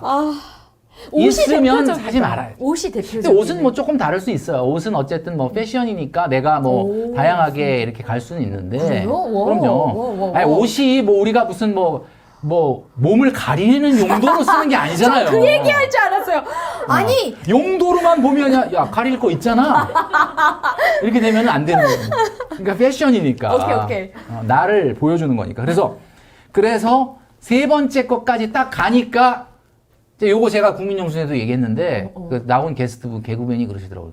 야 이러면 살 게 없을 것 같은데 이렇게 얘기를 하더라고요. 그러니까. 예. 근데 사실 이 세 가지를 확실하게 통과하는 거면은 좋은 영수증입니다. 아주 좋은 소비. 박수 써도 얼마든지 괜찮아. 마음대로 쓸 수 예, 있는 예. 소비다.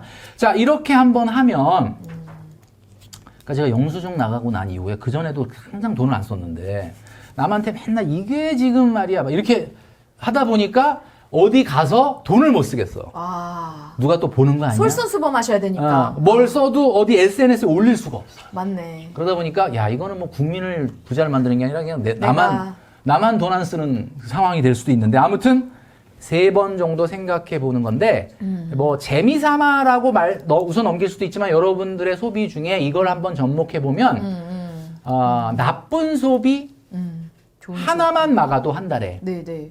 그죠? 여러분들 지금 운용하는 주식 규모의 수익률 연간 수익률 한 5% 10% 벌 수 있어요. 와 5% 10% 크다. 그죠? 예. 네, 그 정도 벌 수 있습니다. 그래서 수익률 너무 1, 2% 고민하지 마라.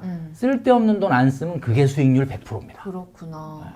그렇게 따져야 돼. 네, 이거부터 시작을 해야죠. 이거부터.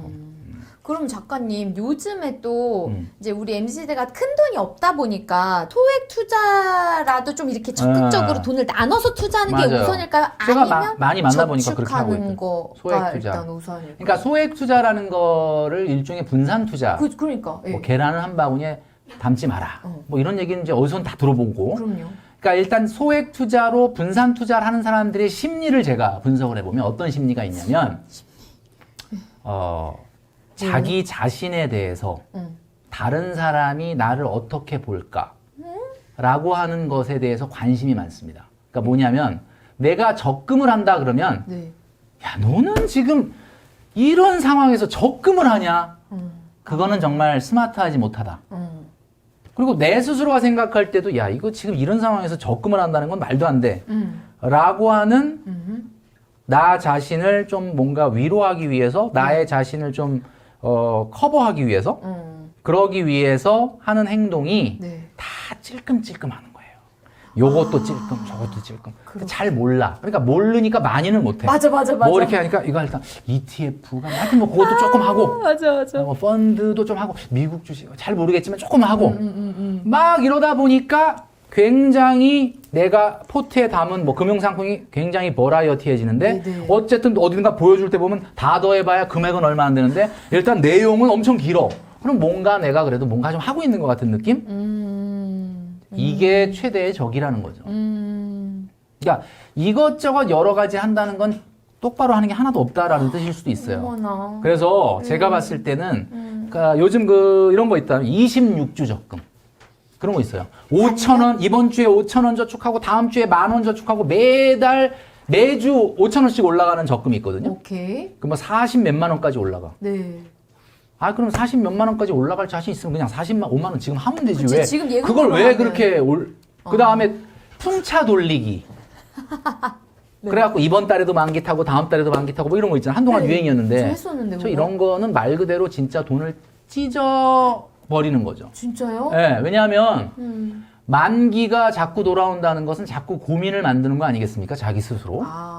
그럴 수 있죠. 그래서 되도록이면 돈을 흐트는 것보다는 돈을 모으는 게 낫다. 그래서 뭉치는 제가 거. 뭐 작년에도 와서 그런 말씀 드렸지만은 일단 가장 좋은 저축은 어떤 목적이 분명한 내는 돈에 픽스가 돼 있는 것보다는 받는 돈에 어떤 목적성이 있는 돈 네. 저축. 그래서 뭐 10만 원, 20만 원, 30만 원짜리 저축하지 마시고 83만 7천 원짜리 저축 같은 거 한번 해보세요. 1년 적금. 83만 7천 원 저축하면 1,010만 원 나와. 그러면 1,000만 원 딱 10만 원 타서 10만 원 고기 사 먹고 아유 1년 동안 돈 모으느라 고생했다. 그 10만 원이라는 고기 쿠폰이 들어있는 적금이에요. 1,000만 원은 재투자. 그렇게. 이렇게 해라. 그런 걸 한번 해보시고 되도록이면은 뭐 조각 나누고 이러는 거는 좀 되도록이면 피하는 게 하지 마라. 좋겠다. 그래서 저축도 말이죠. 적금도 프라이드가 있습니다. 적금 얼마짜리 들어? 그러면 뭐 10만 원, 20만 원짜리 뭐 들어. 이렇게 아니라 83만 원, 83만 7천 원짜리 들어. 그다음에 124만 5천 원짜리 들어. 뭐 이런 123만 거. 5천 원 얼마예요? 1,500. 아, 그렇게 되는구나. 167만 원짜리 들어. 뭐 이런 거는 2천 뭐 이런 거. 이런 거를 하면은 이 저축에 품격이 있는 거예요. 요런 걸 좀 해라. 네. 아, 그렇게 또. 그렇죠. 안 그러고 10만 원, 20만 원, 30만 원짜리 저축하면 만기에 얼마 나옵니까? 120만 원, 240만 원, 361만 원. 네, 뭐 하겠어요? 가방 사거나 여행 가지. 그렇게. 이렇게 해야 됩니다. 와, 작가님. 네. 작가님 채널에서 네. 꼭 소개했으면 싶어서 올라온 질문인데, 자, 재테크에서 생각해야 될 리스크가 뭐냐? 리스크. 여러분 리스크가 뭐냐라고 물어본다 그러면은 한국말로 뭡니까? 그러면 다 위험이라고 그럽니다. 네. 위험. 근데 그럼 데인저는 뭐예요? 위험. 여기도 위험. 똑같아. 이거 굳이 이렇게 나눠놨을 이가 없잖아요. 그죠? 네. 위험. 자, 리스크와 데인저의 차이에 대해서 한번 생각해 보겠습니다. 굳이 번역을 하자면 리스크는 위험으로 번역하는 건 좀 무리가 있다고 봐요. 그렇다. 리스크라기보다는 변동성이라고 아. 번역하는 것이 훨씬 이해하기가 쉽습니다. 이거를 이제 뭐 경제학에서는 볼라틸리티라고 그러는데 휘발성, 그러니까 뭐 변할 수 있는 거, 뭐 이런 네. 걸 얘기하는 거죠. 그리고 뭐 볼라틸리티라는 게 그런 건데, 자, 이 리스크라고 하는 거를 어떻게 우리가 봐야 되냐. 그래서 제 채널에 이제 뭐 오셔서 보셨다니까 리스크하고 리턴이 교환된다는 게 이게 무슨 말이냐, 뭐 이런 걸. 리스크는 변동성이고요.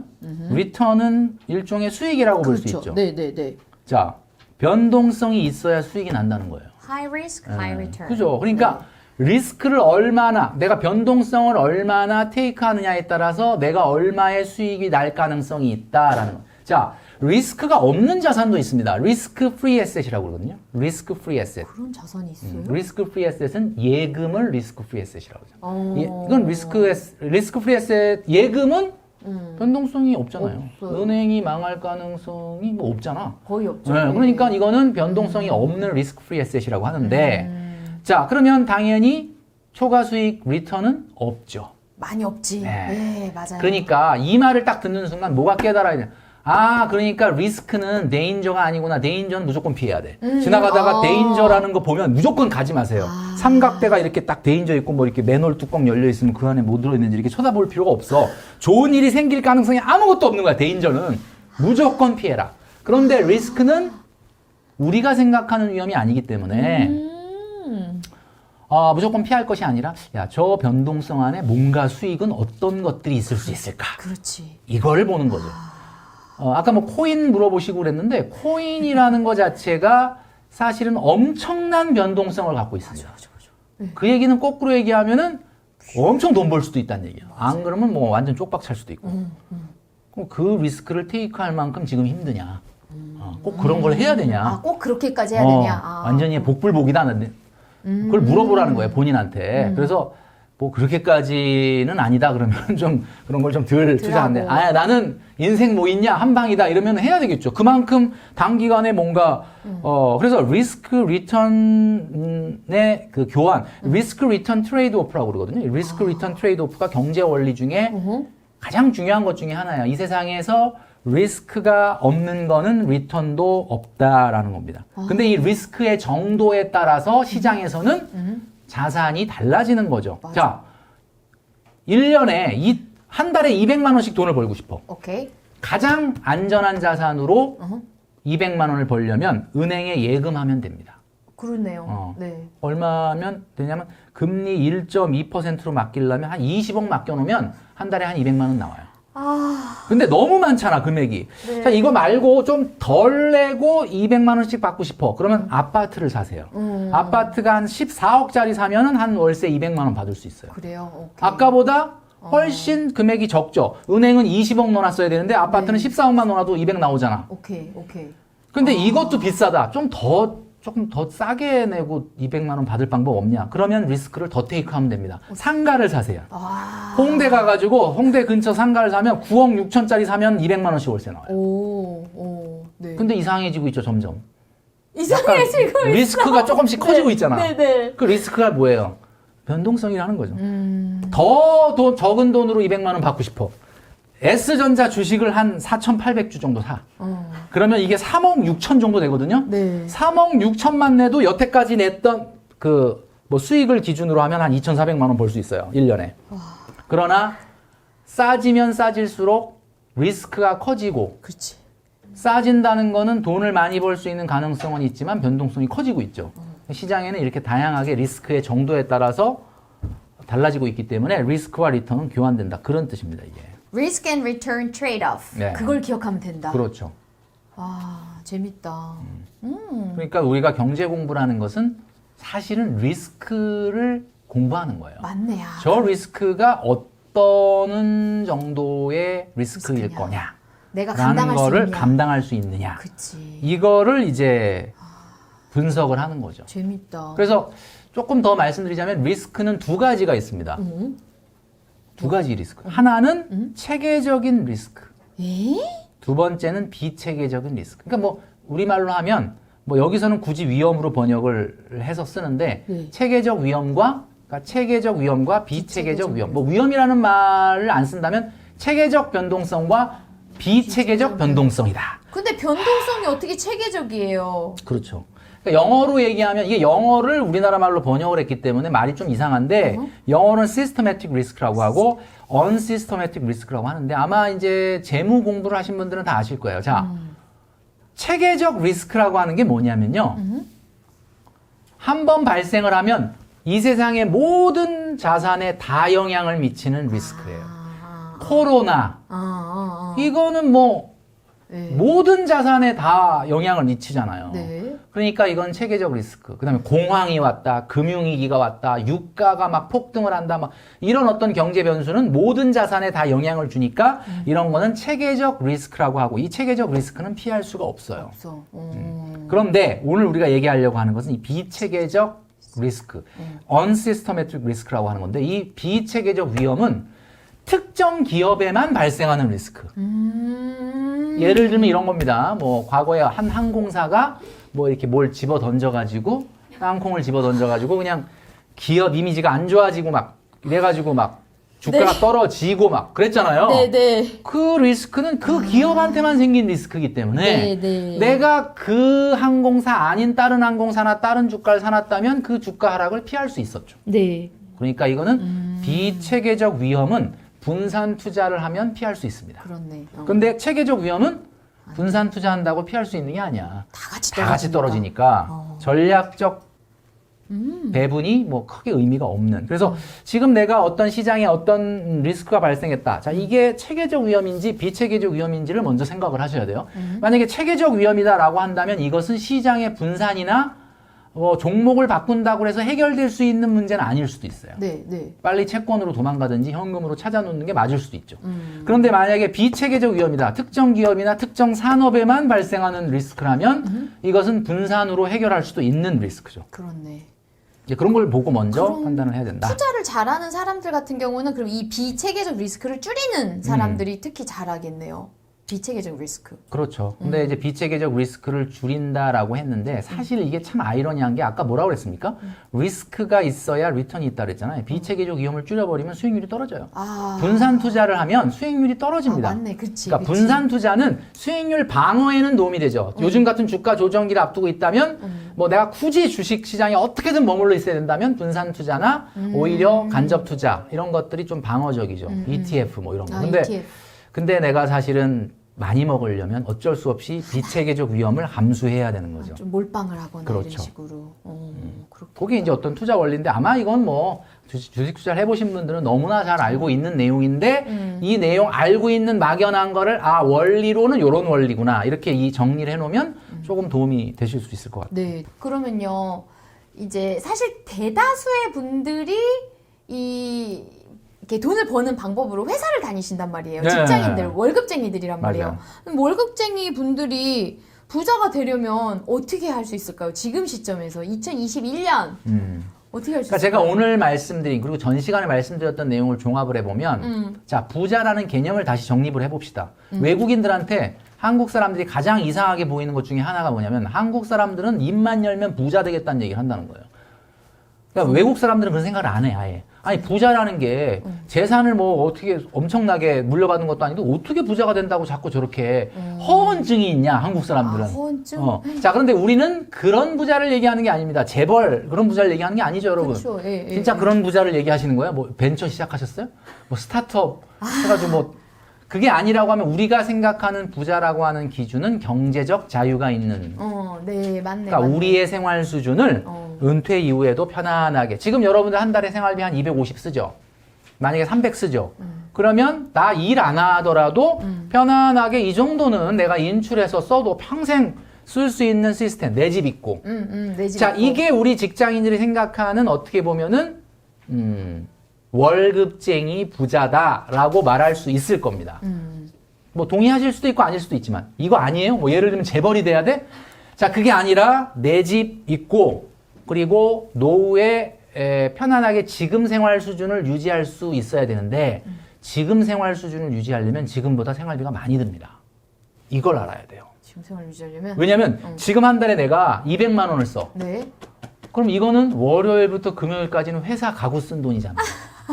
네. 나중에 회사 안 갈 거잖아. 그러니까 더 안 쓰지. 간다며. 빨리 파이어적으로 그만둔다며. 더 쓰지. 네, 네. 그러면 여가 생활에서 내가 쓰는 생활 수준이라는 것이 월요일부터 금요일까지 회사에 잡혀가지고 매여서 일하느라고 돈 못 썼는데 여가 생활 토요일 일요일만 썼는데 지금 200을 쓰는 거니까 만약에 은퇴하고 나서 내가 회사 안 나간다 그러면 월요일부터 일요일까지 여가 계속. 생활을 하려면은 1.5배는 최소한 있어야지. 네, 네. 그러니까 더 든단 말이에요. 맞네. 예.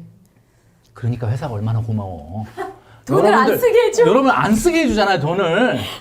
여러분들 만약에 수명 업무 안 줘봐. 그러면 그냥 앉아서 아, 오늘 할 일도 없고 괜히 인터넷 쇼핑이나 한다고. 근데 이렇게 상사가 뭐 해? 그래갖고 이거 좀 해. 그러면 그냥 정신없이 시달리는 거야. 그러다 보면 시간 다 가요. 그래서 주말이 즐거운 거다. 그래서 뭐 얘기가 좀 빗나갔는데 그러면 무슨 얘기가 없었죠? 그러니까 월급쟁이가 부자 될 수 있는 방법. 그래서 결국은 300만 원이 200만 원이 지금 필요하다면 최소한 1.5배가 들어가요. 그러면 이게 쉬운 게 아니야. 내 집 있고 지금 화폐 가치로 지금 생활비에 1.5배가 나 일 안 해도 나올 수 있는 수준이면 행복하게 재밌게 보낼 수가 있죠. 이게 여러분들이 생각하는 부자라는 거예요. 경제적 자유. 그렇죠. 자, 이 부자는 될 수 있죠. 오래 걸려서 그렇지. 네. 그러니까 파이어족 이렇게 판타지를 쫓지 말고 제가 아까 얘기했잖아요. 네. 일이라는 거를 너무 미워하지 말라는 거지. 일과 동행하는 삶을 살아야 되는데 물론 여러분들이 정말 하기 싫은 일을 정말 시달리면서 하는 거 알고 있습니다. 저도 뭐 직장 생활 11년 했기 때문에 너무나 잘 알고 있어요. 그런데 그 시기가 지나고 뭐 조금 여러분들이 그 어느 정도 위치에 간다면 뭐 그렇다고 시달리지 않는 건 아니겠지만 뭐 조금 나아질 거고 그 다음에 여러분들이 정말 원하는 일을 찾으셔야 됩니다. 그게 최고의 노후 준비예요. 맞아. 소일거리라는 게 뭐야? 돈은 많이 안 벌어도 좋은데 내가 좋아하는 거? 내가 좋아하는 일을 하는데 소득이 좀 생기네? 음. 그리고 시간도 잘 가. 그러니까 300 쓰지. 일 안 하면 400 써야 돼요. 네. 그러니까 그렇네. 얼마나 고마워. 그러니까 돈 조금 번다고 너무 뭐라 하지 마세요. 그 시간을 알차게 하고 싶은 거 하면서 제가 서점에 얼마 전에 가봤더니 예, 덕업일치가 돼야 된다 이런 책이 있더라고요. 예. 덕과 업이 일치가 돼야 돼. 아, 덕질하는 거와. 어. 아. 좋아하는 일을 해야 돼요. 지금은 여러분들이 좋아하는 일이 아닐 수도 있죠. 어쩔 수 없이 하는 일. 그런데 직장을 들어갔는데 하는 일 자체가 그게 벌써 덕이다. 아. 그 사람은 뭐 성공하는 거지. 음. 근데 뭐 다 모든 분들이 그런 건 아니니까 네, 네. 나중에 여러분들이 덕업일치. 파이어족으로 빨리 은퇴할 생각만 하지 말고 코인이 진짜 뭐 수백 배 났다 그러면 뭐 파이어족으로 은퇴할 수 있겠지만 그게 아니라고 한다면 여러분들이 은퇴 즈음에는 일과 라이프는 워크가 들어가야 행복해진다. 요거를 끌고 가면 자 여기 물어본 것처럼 직장인이지만 부자가 될 수 있죠. 이거를 목표로 가야 되는 거예요. 재벌 부자가 되겠다는 게 아니니까 네, 네, 네. 이 목표를 가라. 저도 이제 그 목표를 향해서 가고 있는 중이에요. 맞네, 저는. 그러시네. 예. 지금 덕업일치 다 하고 계신데요, 네. 작가. 그럼 작가님, 이런 덕업일치를 잘 살려서 좀 작품으로도 남기셔야 되잖아요. 네. 그러면 책을 또 이후에 쓸 계획이 뭐 있으세요? 1월에 나옵니다. 진짜요? 예. 어머, 이거 알고 쓰신 쓴 거예요? 지가 한참 됐어요. 어머, 다 썼어 벌써. 아. 다 썼는데 조금 이제 편집 과정이나 뭐 이렇게 다른 책들이 좀 뭐 출판사에서 네. 이렇게 일정 조정. 일정이 있어가지고 아마 지금이 이제 뭐 한 10월 네. 정도라고 봤을 때 뭐 한 11월 얼마 안 남았네. 한 네, 얼마 3개월 정도 있으면 나오는데 이번에는 이제 직장인들이 그러니까 이게 단기전으로 승부가 안 난다는 거잖아요. 네, 네. 뭐 정말 대박이 나지 않는 한 코인이 뭐 수백 배가 터지지 않는 한 네, 그러니까 네, 네. 결국은 편안하게 내가 돈 모으기나 투자를 잘할 수 있으려면 습관이 돼야 됩니다. 습관. 그래서 습관에 관련된 책을 아. 쓰는 거예요. 습관. 그럼 좀 어떻게 경제적 자유인이 되는 습관인가요? 괜찮네. 그걸로 제목을 하겠습니다. 아니, 잠깐. 경제적 자유를 위한 습관. 습관. 이거네. 아니, 잠깐. 여기 써놓을게요. 제목은 샤이니 님이 써줌. 이렇게 해가지고 공저로 할까? 오, 이게. 와. 경제적 자유로 이르는 직장인의 습관 뭐 이런 컨셉으로 가는 거죠. 괜찮다. 되게 괜찮네요. 네, 습관이 요즘 다시 뜨고 있잖아요. 맞아요. 하도 맞아. 젊은 친구들이 그렇게 해서. 이걸 좋아하더라고요. 맞아요. 괜찮다. 작가님, 그러면 마지막으로 지난번에 진짜 저는 너무 인상 깊었어요. 그 숙제를 내주고 가시고 그 예. 밤에 꿈에 찾아와서 그 확인을 하시고 그게 실제로 거의 센세이션이었거든요. 그래요? 많은 분들이 너무 좋아하셨어요. 그래서 이번에도 숙제 내주고 가셔야 돼요. 숙제. 네. 자, 그러면 이거 숙제를 내면 또 사상 최초로 3번 나오는 사람이 있으면 안 되는데. 이제는 정말 다 털려갖고 더 이상 털릴 게 없는데. 또 있을 것 같아요. 아무튼 네. 숙제를 내준다면 네, 실력 키우기 위한 숙제. 예. 우리가 이제 전 시간에 한번 또 말씀을 드렸던 건데, 그때도 뭐 숙제라고 말씀을 드렸지만은, 사실 이제 우리가 금리, 환율, 주가를 이제 매일 기록을 하면서 기록이 중요한 게 아니라 생각을 하자, 띵킹을 하자라고 말씀을 드렸잖아요. 네. 이 띵킹의 영역을 더 넓히기 위해서 제가 뭐를 하라고 말씀드리냐면은, 월스트리트 저널을 구독해라. 근데 월스트리트 저널이 아니라도 상관없어요. 뭐 예를 들면 그 유사한 것들이 많이 있지 않습니까? 네. 뭐 워싱턴 포스트도 있고, Financial Times. Financial Times도 네, 있고. FT. 예, 완전. 뭐 이런 것들도 있는데 뭐 그래도 일단 월스트리트 저널이 가장 이제 좀 무난하긴 한데 뭐 근데 블룸버그는 사실 좀 너무 데이터 위주라서 좀 그렇고 보시는데 뭐 영어 잘하시니까 그냥 뭐 제목 정도 읽고 앞에 한 두세 줄 정도 읽는 것만으로도 굉장히 도움이 된다. 우리 국내 뉴스에서는 들을 수 없는 워딩이 있어요. 와, 이런 분위기가 있어. 뭐 이런 거. 예, 근데 이제 뭐 영어가 읽기 귀찮다. 그러면 또 뭐 번역 서비스가 있으니까. 절대 유료로 하지 마십시오. 유료로 하면 후회합니다.